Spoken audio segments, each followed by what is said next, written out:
It's beautiful sunny day here in Kuala Lumpur, Malaysia today, but it's so hot. That's why Sayang is standing under the umbrella. It's about 1:30, almost 2 o'clock, but it's super hot. And we just arrived to the VCR. This is the great place for uploading my video. Unfortunately, internet in our hotel is very slow, so every day I have to come here to upload the video. But if you are looking for the cafe where is the great coffee, that's very important, and the very fast internet in Kuala Lumpur, this is the place. We're gonna show you, and then we're gonna explore the area over here today. 370 megabytes per second. That's unbelievable fast actually for Kuala Lumpur. Crazy.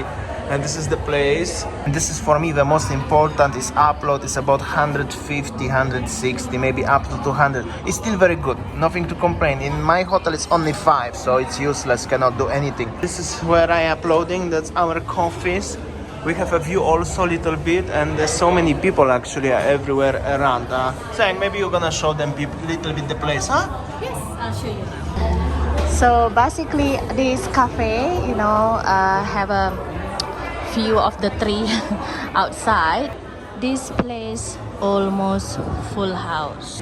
So the menu that they sell, I think that's many Western food, and yeah, this is it. And this is down there situation you have to go because they have 2 stories and so many people, and this is how they are making coffee, the baristas and stuff like this. They have a nice coffee, by the way, and you can also find some cakes over here. Alright, and now we arrived to the new Central, which is KL Central in general, because I need to go to the Touch and Go office, which is located in this mall. Touch and Go is very handy application to pay, like an e-wallet, but suddenly it doesn't work when I register in June. Also, we took the Grab to get here for 10 rings. So basically, everywhere in the city center, you can go to by taxi or by Grab for about 10, 20, 12 ringgits, which is about $2 up to $3. But metro or monorail, it's cost you about 50% less, half price. Okay, let's get inside the mall. We just enter and look at these decorations here. Very cool stuff. Very pretty, and still have a Christmas decorations inside the mall.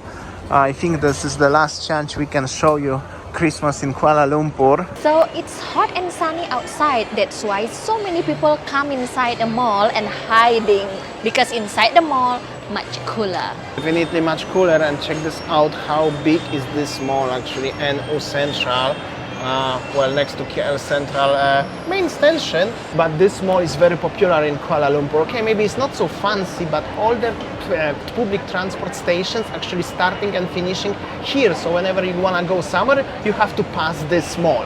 Very important. And also many important shops are here, like a Touch and Go, mobile providers, and all of this stuff. So we are in the Touch and Go, and look at the queue. So long. Okay, so because we took quite a long time in Touch and Go in KL Central, and after KL Central, we're supposed to go to ICC Pudu. Unfortunately, it's 5 already. So yeah, we just decided to go to the Berjaya Times Square, Kuala Lumpur, because I think that some people said that you should go there to explore how it is in Berjaya Times Square. As you can see, this mall was opened in 2003. It's pretty older mall, but so much to see here. It's very hot in Kuala Lumpur today, seriously, but malls are good because there is the aircon. And this is 20 years old mall, but down there is the food court and Krispy Kreme. As we are not going to ICC because it's too late already today, we're gonna eat here. I think it's also nice. Everywhere food is nice in Kuala Lumpur anyway. So here we go. This is the Krispy Kreme. I'm gonna came here for this or that for sure. But coming deep inside the food court, you can find so many nice choices of food. Here, check this out. Wow, so cool. They even have a kebabs here, like a shawarma. That's so cool. That's very cool looking food court, Sayang, no? Let's go. Okay, it's not ICC, but this one looks also pretty decent. Yes. Maybe I will take a shawarma. That's what they have it here. So that's our food. That's my shawarma. You have a chicken biryani, yeah? No nasi, no eating. Okay, so this is our lunch today. After lunch, I will stroll around to show you how is the food court, because what I can see, there are packed of people here. Also, in case if you're interested, then our shawarma, the chicken biryani, 28 ringgit, about 650, and coconut is about $150, 650 ringgit. And also they have a Western food actually next to us. You can have a spaghetti salmon, for example. So one thing that I just realized in this Berjaya Times Square food court, there are so many variety in the terms of the cuisine. You can find Indonesian food, Arab food, Western food, and yeah, just like this one. I'll show you. You can choose whatever you want. It's just like nasi campur, you see? That's a nice fish actually and chicken, huh? Very nice. It's like a nasi campur, huh? Alright, and this is the juice section, so you can have a juice or coconut, as Winny bought, and other teas and drinks like this one. And of course, dessert section. I'm still looking for my Krispy Kreme. It was summer here, huh? And the one thing that I realized, the price here is very much cheaper than Lot 10. Like this one, you see the food starting from 5 ringgit, 4 ringgit, you know, like that's nasi lemak cost you around 8 ringgit, and that clay pot, you know, cost you around 10 ringgit. So what I can say, you can eat in a very nice, clean food court with a very affordable price. Also here you have so much nice food like the fish, curries and spicy stuff. Nasi padang. Like nasi padang. That looks very nice Look. actually. So basically that's the food court. It says the taste of Asian. Now it's time to buy the dessert. Damian's favorite, Krispy Kreme. And this is actually the price for the donut for dessert. Which one do you choose, darling?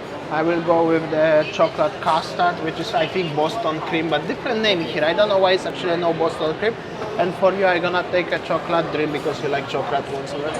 Overall, the mall is a little bit old. It's already 20 years old, nearly. But you can find so much selection of food and little stalls everywhere. Actually, so much things is going on. This is lower ground floor. And I think it's time to go up now. But as you see, options for the food never ending. Everywhere there are actually food courts. Already after 8, it's actually 9 o'clock right now, so it's cooler. The weather at night is of course cooler. And we moved to the Laalaport mall with these famous stairs over there. And just to give you the point where we are, this is the Berjaya Times Square. We were actually here previously. And our cafe where we started today's video is somewhere there. There is the huge police station, I think the headquarters. So we are just strolling today all around the one area of Pudu in, well, off from Bukit Bintang, central location of Kuala Lumpur. So maybe most of you don't know that. What is Laalaport actually? Laalaport is actually a brand new mall in Kuala Lumpur, Malaysia, which is coming from a Japanese brand. Like behind me, there are so many Japanese products in Laalaport, like Nojima, Nitori here. And just look at those there. Well, basically this Laalaport area long time ago, it was Pudu jail. So basically this is the world famous gate of the Pudu jail. So yeah, what I can say, this area long time ago in 1895, it was Pudu jail. But now already changed into brand new mall. And one thing that still exists, only this gate. And as you see that this gate, I think it is just painted and following, you know, the new modern things in Kuala Lumpur. Pudu Prison is one of Malaysia's leading prisons located on Hang Tuah Road, built during the British occupation of 1891 to free 600 prisoners. The Pudu prison was built on the site of the former Chinese burial ground 1895 using prisoners as labor. And Pudu prison was opened to public for visit on May 3, 1997, and more than 6 months after the last prisoner was transferred to a modern facility at the Sungai Buloh prison. So guys, now the main attraction of this mall, there is the mall itself inside, but people especially at that time when it's already dark, they're coming to making pictures with the gate and obviously with the stairs. These stairs are actually one of the biggest attraction of this mall. And seems like it's also some cool band singing. Currently when I'm talking they're not singing, but overall where they were singing. Always, I know you'll be at my show, watching, waiting, going to ready. This mall is just 10 months old. It's pretty new, but for some reason it's not really busy, at least not busy outside. It's pretty centrally located. It's new, it looks very nice, but it's not so busy. I wonder why. Some said, I read somewhere, as this is maybe because of location of the land, what was here in the past, as the cemetery and then the prison. So some people may be afraid spiritually, but I don't know. Let's get inside a little bit. There actually looks very nice, so maybe their inside is a little bit busier. Maybe from the street it's only quiet. So when you enter from the main entrance, it's like a walkway, very huge walkway with so many nice restaurants with open air and sitting inside area, but seems quiet actually inside. There are some people walking around, that's for sure. Everything looks actually very beautiful. There's so many Japanese and Chinese cuisine here, restaurants, bars. Everything is modern and looks funky. You can hear still the music somewhere in the background, but yeah, kinda like this one is not even nobody rent this, Yeah. Pretty quiet. Oh, there is even some bar with the live band and everything looks nice. Okay, there is some people inside, but this bar actually looks very nice. Have to agree. Deep inside is the band, so cool. But after that, there's so many also buildings where are totally empty. And yeah, well, that's how does it look like. In case if you would like to come by yourself. And this is the mall itself inside of the lower one floor. Looks nice, looks modern. There are some shops, but overall definitely it's nothing to compare to Pavilion, how busy it is. And yeah, actually, like I said, so many Japanese accents here, like this park over here, for example. Looks good, but not so many people. And design itself of the mall is also very interesting, with the circle shape of the mall itself and going the excavators stairs down there and all of this stuff. But yeah, pretty quiet, that's it. Meanwhile in Bukit Bintang, as always, very busy. It's actually one a monorail station from the last location, but here always busy, always. And they also have a live performance, different kind of music, but always. So that's our day, since, well, like looks our regular day right now in Kuala Lumpur. Well, it's tomorrow is New Year's Eve, so it's very busy in Kuala Lumpur. As you can see, it's very busy. Probably in the next few days will be quieter, but currently it's very busy. So much music everywhere, so much noises. We will see you tomorrow on the next one. Thanks so much for listening. See ya, take care.